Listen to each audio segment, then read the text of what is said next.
할렐루야. 우리 서로 인사 나누겠습니다. 사랑합니다. 축복합니다. 아멘. 할렐루야. 여러분들을 축복합니다. 하나님의 은혜와 평강과 복이 여러분과 여러분의 가정에 영원하시기를 축복합니다. 이번 주 수목금 저녁 8시부터 성령 기도회가 있습니다. 지난주도 광고를 드렸지만 이번에는 우리 지방에 좀 약한 교회 전도사님, 목사님 모시고 집회를 하는데 그분들이 아마 기도로 말씀으로 많이 준비하실 겁니다. 이번 기도에 꼭 참석하시고 이번에는 또 헌금을 하셔야 합니다. 부흥회처럼 헌금하셔서 그 헌금은 그분들을 위해서 우리가 사례로 드릴 것이니까 적극 참석하시고 또 헌금도 해주시고 은혜 받는 시간 되시면 고맙겠습니다. 제가 성령으로 충만하라 라는 제목으로 5번째 설교하고 있습니다.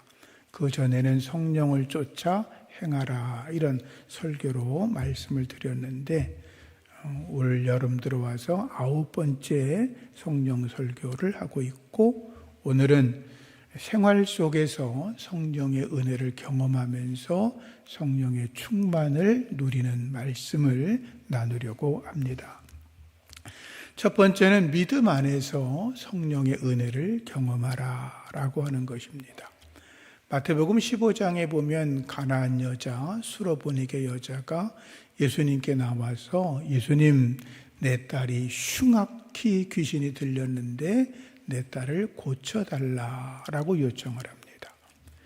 예수님은 처음에 아무런 말씀도 안 하십니다. 두 번째는 나는 이스라엘의 집에 잃어버린 양 외에는 다른 데로 보내심을 받지 않았어. 그러죠. 그러다 세 번째 예수님은 자녀의 떡을 취하여 개들에게 주는 거 합당하지 않아. 이렇게 말씀하며 너같이 개 같은 여자를 내가 상종할 줄 아냐? 이렇게 아주 참 이상한 말씀을 하시죠. 그때 가나안 여자가 예수님께 말하죠. 예수님, 맞습니다. 제가 개 같은 여자입니다.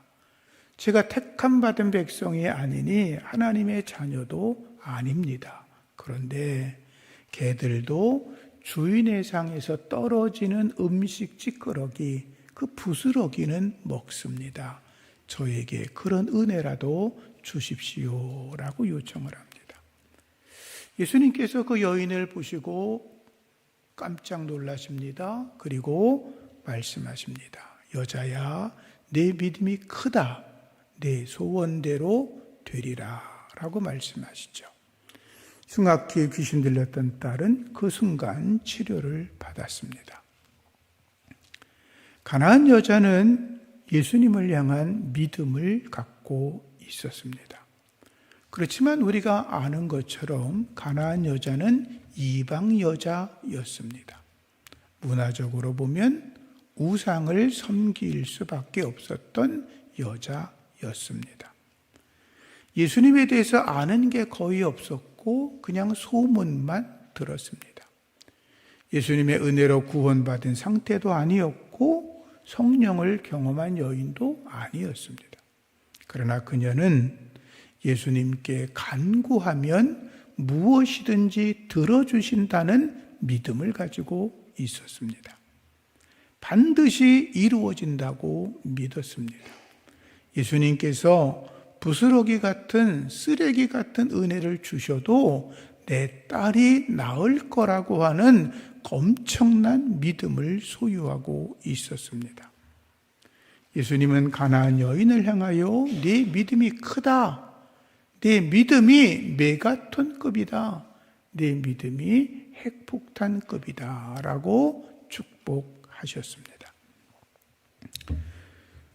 이방 여자, 우상을 섬기던 여자, 구원의 은혜도 모르고 성령의 은혜도 전혀 알지 못했던 여자가 예수님에게 부스러기의 은혜를 입으면서도 자기 딸이 나을 거라고 믿고 또 그런 경험을 했다면 성령의 은혜로 살아가는 우리들은 그보다 더 큰 은혜를 경험해야 될 줄로 믿습니다. 내가 예수 그리스도의 은혜 속에 살아가고 날마다 하나님의 은혜 안에서 항시범의 은총으로 살아가는 우리들은 하나님이 베푸시는 놀라운 은혜, 그분이 내게 부스러기 같은 은혜, 쓰레기 같은 은혜만을 주셔도 내 삶에 넘치는 은혜가 이루어질 거라고 하는 그런 믿음이 여러분 안에 자리 잡히기를 주의 이름으로 축복합니다.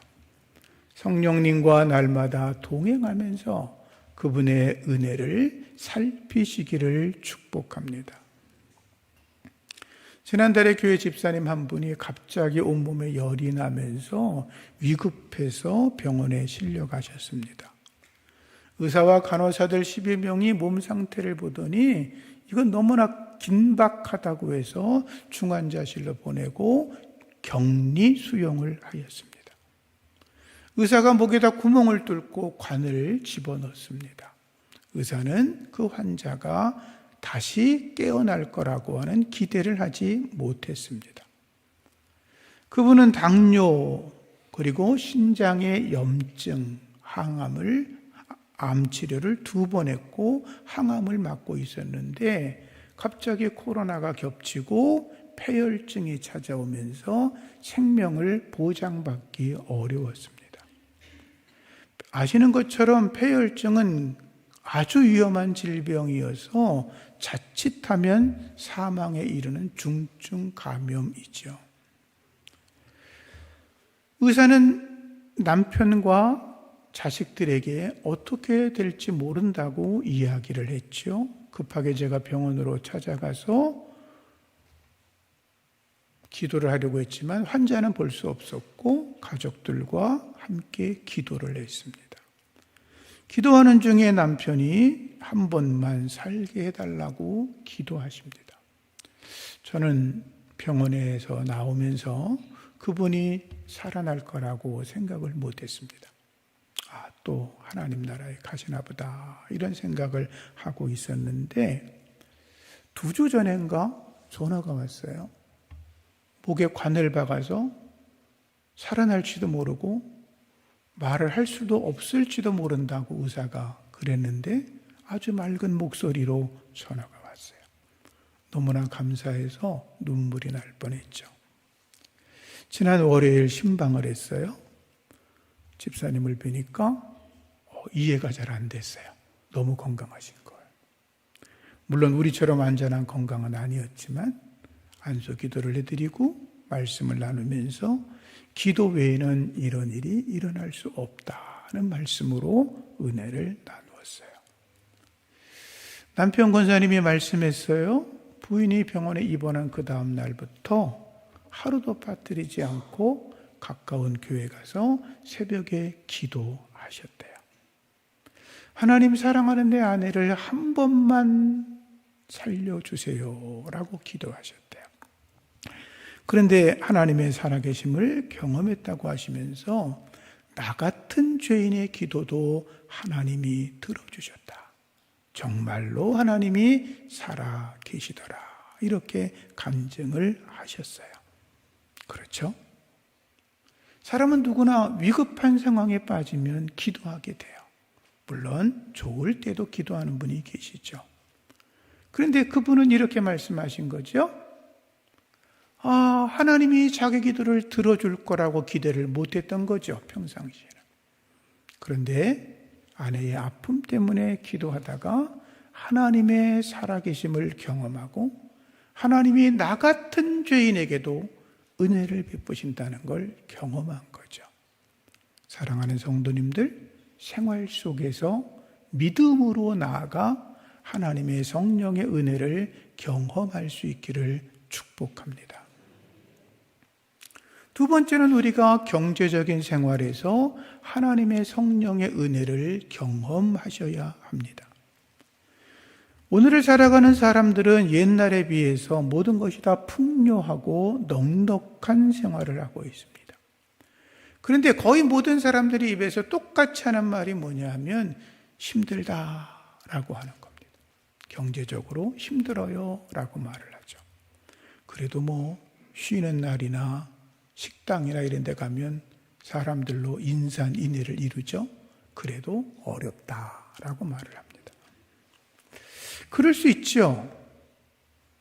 사는 집이 내 집이 아니라 은행집이고 자기 집은 화장실하고 베란다밖에 안 된다고들 그러잖아요. 젊은 친구들이.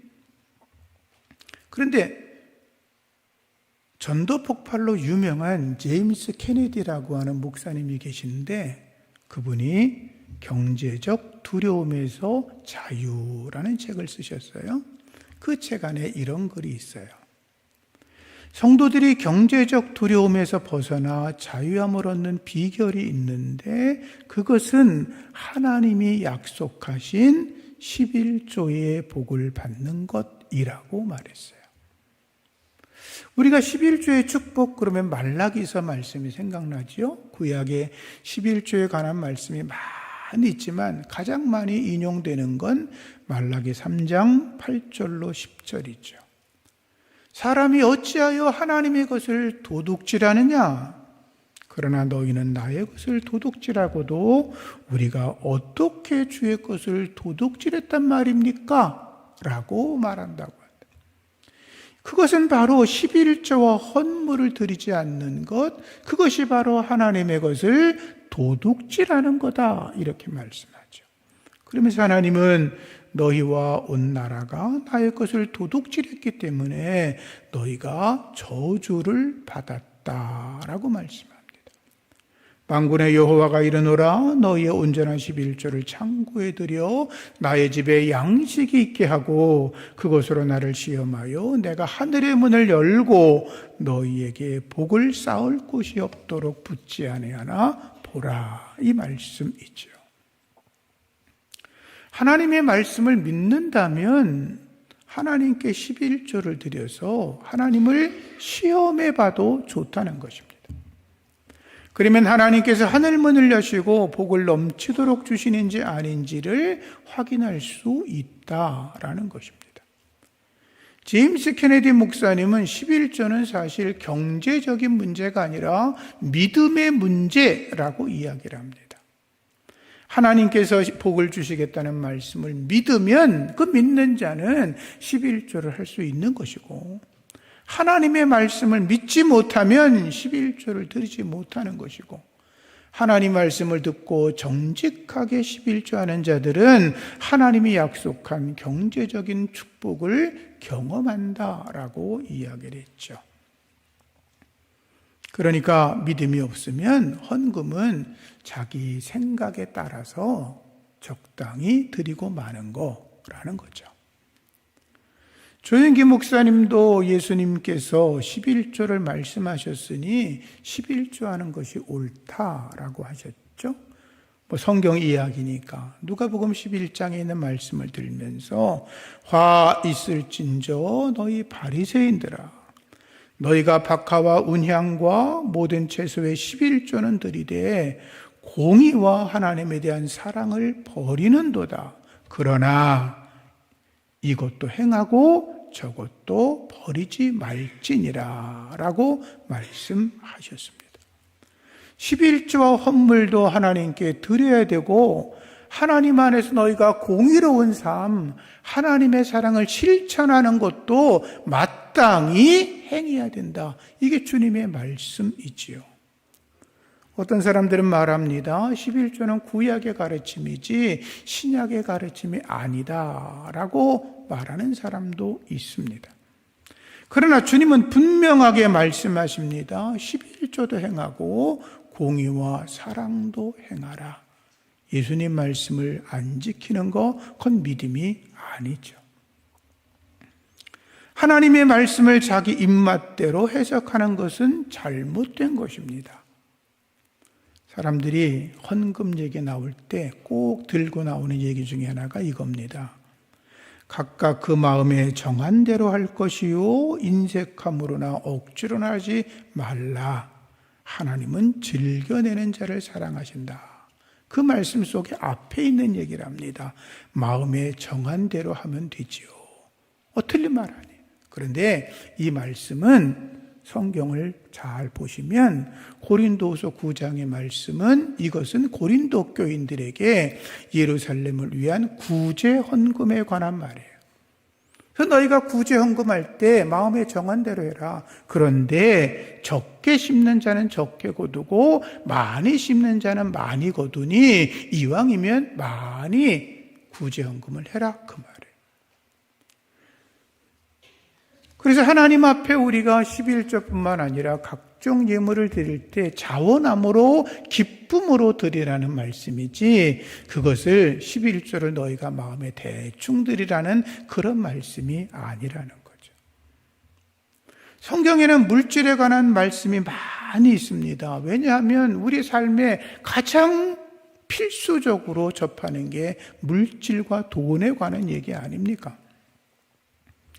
하나님께서 온 우주 만물을 창조하셨습니다. 그 우주 만물 안에서 우리를 자유롭게 살아가도록 하셨습니다. 그리고 우리를 구원하시고 세상의 모든 걸 누리게 하실 뿐만 아니라 우리의 손에 재물 얻는 권능을 주셨다라고 말씀하고 있지요. 우리를 복되게 하고 번성케 하는 게 하나님의 뜻입니다. 그래서 하나님은 자기 백성들을 언제나 복되게 하기를 원하시고, 그래서 우리에게 원하시는 것이 너희가 하나님 앞에 소득의 11조를 드려 하나님의 백성으로 살아가면 하나님께서 너희들에게 경제적인 축복과 경제적인 자유함을 주시겠다고 말씀하고 계시는 것입니다. 11조를 종자신앙이라 그럽니다. 농부들은 종자를 아무리 배가 고파도 먹지 않습니다. 봄에 그것을 심어야 가을에 또 다른 수확을 하기 때문이지요. 11조는 나뿐만 아니라 내 후손들에게도 이어지는 하나님의 축복이 약속되어 있는 것입니다. 용서하고 들으십시오. 제 큰아이가 미국으로 유학을 가겠다고 할 때 제가 아주 당황했습니다. 그 이유는 제가 제 아들에게 유학비를 도와줄 만한 형편이 되지 않았기 때문이었습니다. 대전에서 교회를 건축한다고 할 때 교회에서 제가 1년치 생활비를 받지 않았고, 또 그전부터 적금해오던 것을 1년치 이상의 헌금을 하나님께 드렸기 때문에, 또 여기 와서 또 예배당을 건축하면서 1년치 사례비를 제가 받지 않아서 제게는 경제적인 여유가 거의 없었습니다. 아들도 제가 도울 형편이 안 된다는 걸 알고 있었습니다. 그러나 무모하게 하나님의 은혜를 간구하며 갔지요. 아들에게 제가 이렇게 말했습니다. 아들아, 너무 걱정하지 마. 하나님이 우리의 기업이셔. 그리고 아버지가 목회하면서 하나님 앞에 헌물과 헌신한 것이 있는데 하나님이 기억하시고 너의 길을 지켜주실 거야. 제가 그렇게 말했습니다. 아들이 미국에서 유학하면서 경제적으로나 여러 가지로 많은 어려움을 겪었겠죠.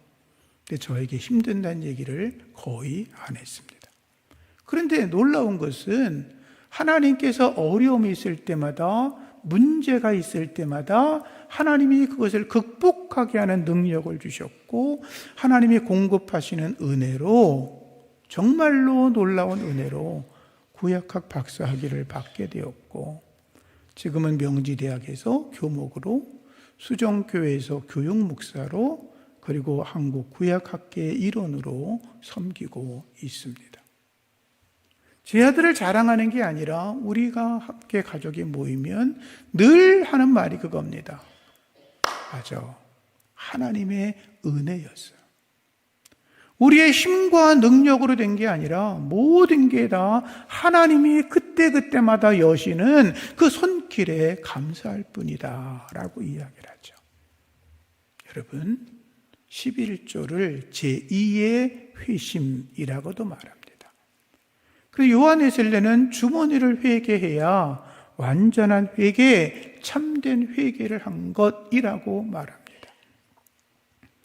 구원받은 백성이 하나님과 점점 더 가까이 지내면서 하나님의 백성으로 나는 살아가겠어 라고 결단을 하고 나서 제일 힘든 것 중에 하나가 11조입니다. 성경은 말합니다. 돈을 사랑하는 것이 일만하게 뿌리, 탐심은 우상숭배. 예수님 말씀하십니다. 하나님과 재물을 겸하여 섬길 수 없다. 여러분, 하나님을 택하시겠습니까? 재물을 택하시겠습니까? 분명한 것은 하나님을 택하고 하나님 앞에 정직하고 온전한 믿음으로 11조와 헌물을 드리는 믿음으로 나아가면 우리와 우리의 후손들에게 하나님의 은혜와 축복이 더할 줄로 믿습니다. 믿음의 사람들이라면 생각해 보십시오. 하나님의 말씀대로 온전한 11조를 드리는 게 믿음일까요? 아니면 자기가 판단하는 것만큼 알아서 드리는 것이 믿음일까요? 말씀 안에서 믿음으로 승리하셔서 경제적인 하나님의 축복을 더 경험할 수 있기를 주의 이름으로 축복합니다. 세 번째는 하나님과 동행하는 생활 속에서 성령의 은혜를 경험하는 것입니다. 창세기 5장에 보면 에녹은 하나님과 동행했다. 300년을 동행했다고 기록하고 있습니다.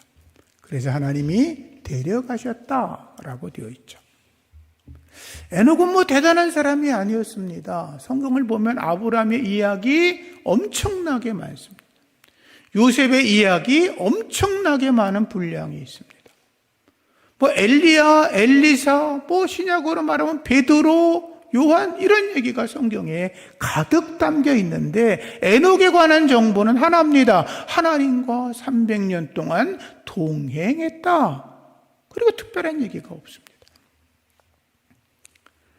많은 사람들은 그냥 살아가는 걸 지냈다, 살았다라고 되어 있는데 에녹은 동행했다. 다른 사람들은 죽었다라고 되어 있는데 에녹은 세상에 있지 아니하더라라고만 되어 있어요. 동행한다는 말은 함께 걸어간다, 함께 산책한다 그 말이에요. 여러분들이 조용한 시간에 여유가 있을 때 자녀들과 또는 아내와 남편과 함께 길을 걸어간다면 그게 동행하는 거죠. 대단한 게 아니잖아요. 무슨 특별한 기사와 이적을 경험해서가 아니라 날마다 신비한 일들을 경험해서가 아니라 하나님께서 하루하루 에녹과 함께 동행하면서 에녹이 언제나 하나님을 날마다 생각하고 기도하면서 항상 기뻐하고 쉬지 말고 항상 기뻐하고 쉬지 말고 기도하고 어떤 일을 당하든지 감사하는 항시범의 삶을 살아갔다는 거예요. 그게 하나님과 동행했다라는 거죠. 무슨 일을 만나든지 하나님과 동행하면서 성령의 은혜를 경험하는 여러분 모두가 되기를 주의 이름으로 축복합니다. 그럴 수 있죠. 성령의 은혜를 경험하려고 수도원에 들어갈 수도 있고 기도원에 들어갈 수도 있고 철야기도 할 수도 있고 간절하게 뜨겁게 부르짖어 기도할 수도 있어요. 잘하는 거죠. 그러나 그러한 것들이 우리의 인생의 시간표를 놓고 보면 아주 지극히 작은 순간들이거든요. 더 많은 건 우리의 일상생활의 삶 속에 있는 것이거든요. 직장을 다니면서, 학교를 다니면서, 친구를 만나면서, 또는 집에서 청소하면서, 설거지하면서, 쓰레기를 버리면서, 자식을 키우면서, 젖을 먹이면서, 어떨 때는 심각한 문제와 고민 속에 담겨 있으면서 어떨 때는 기도조차 할 수 없는 상황 속에서도 하나님의 은혜를 잃지 않고 항시범의 삶을 살아가는 것, 그것이 바로 성령으로 충만한 자의 삶인 것입니다. 그렇게 살아가시기를 예수 이름으로 축복합니다. 어떨 때는 믿음 지키기 힘들 때도 있죠. 어떨 때는 하루하루 견뎌내는 게 힘들 때가 있죠. 그때 성령님 의지하고 하나님의 은혜로 살아내시기를 축복합니다. 네 번째는 영적 생활에서 성령을 경험하는 거예요. 쉽게 말하면 기도하면서 말씀 듣다가 또는 전도하다가 예배 드리다가 찬양하다가 하나님의 성령을 경험하셔야 돼요. 성령님은 기도할 때 임합니다. 오순절 마가의 다락방에서 기도하던 사람들이 성령을 체험하잖아요. 저도 여러분 중에 많은 분들도 기도하다가 성령을 체험하신 분이 계시죠. 하나님께서는 안수할 때 성령이 임하게 하십니다. 모세가 자기의 영적 지도권을 여호수아에게 물려줄 때 안수합니다. 엘리야가 엘리사에게 역시 마찬가지였습니다. 바울이 에베소 교인들이 성령 받지 못함을 알고 그들에게 안수합니다. 초대교회에서 7 집사를 세울 때 사도들이 안수합니다. 안디옥 교회에서 바울과 바나바를 선교사로 파송할 때 안수합니다. 그들은 성령의 능력으로 주어진 사명을 감당했습니다. 때로 목사님들이 여러분들을 위해서 기도하는 거 또는 안수하는 거 귀히 여기셔서 하나님의 놀라운 은혜를 경험할 수 있기를 축복합니다. 말씀이 전해질 때 성령이 역사합니다.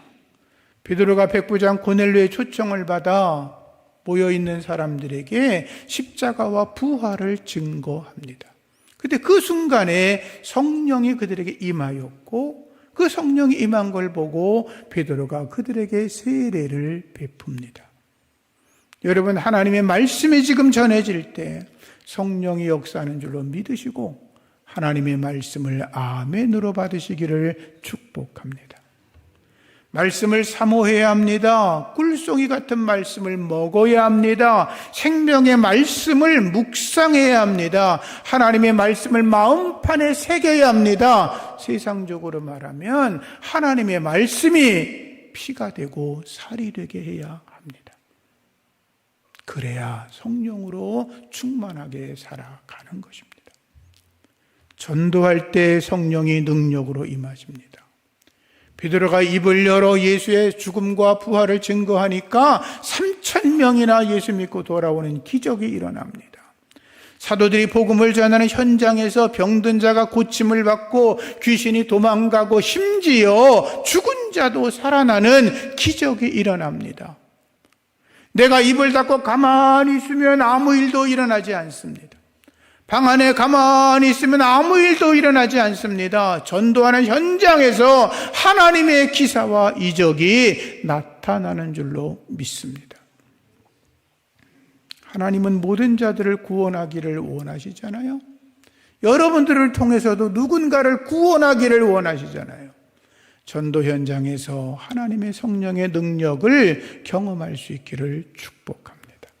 마지막으로 항시범의 은혜로 살아가는 것, 그것이 성령으로 충만한 것입니다. 항상 기뻐하라, 쉬지 말고 기도해라, 범사에 감사하라. 말은 쉽지요. 근데 항상 기뻐하는 게 쉽습니까? 죄송한 얘기지만 조금만 자기 신경을 건드리면 화가 나가지고 분해가지고 막 입에서 거친 말이 나오잖아요.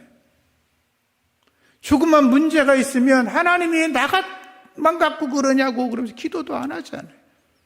문제가 생기면 감사하는 게 아니라 날마다 불평하고 원망하고 속상한 소리하는 게 우리의 모습이잖아요.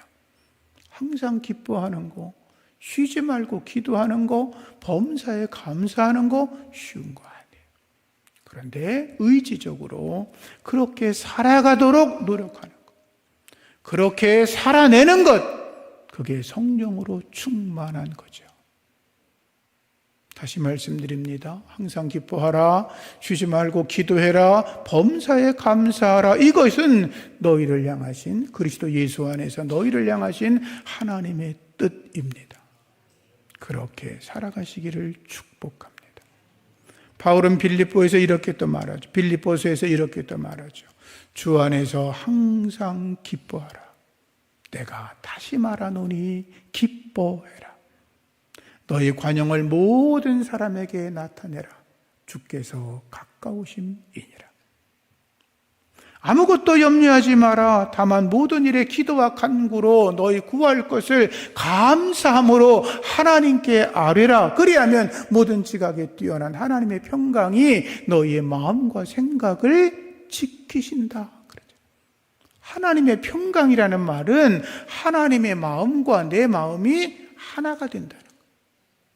내가 주님 안에 거해서 그분의 마음을 읽고 그분 안에서 그분의 마음 속에 들어가면 하나님의 평강이 우리 속에 충만하다는 거죠. 그 말을 데살로니가 교인들에게 항시범이라고 가르친 거예요. 우리의 살아가는 삶 속에 많은 어려움이 있을 수 있어요. 이해하기 어려운 문제가 찾아올 수도 있어요. 그러나 성령을 따라 항상 기뻐하고 쉬지 말고 기도하고 범사에 감사하셔서 성령의 은혜로 날마다 살아가시기를 예수 이름으로 축복합니다.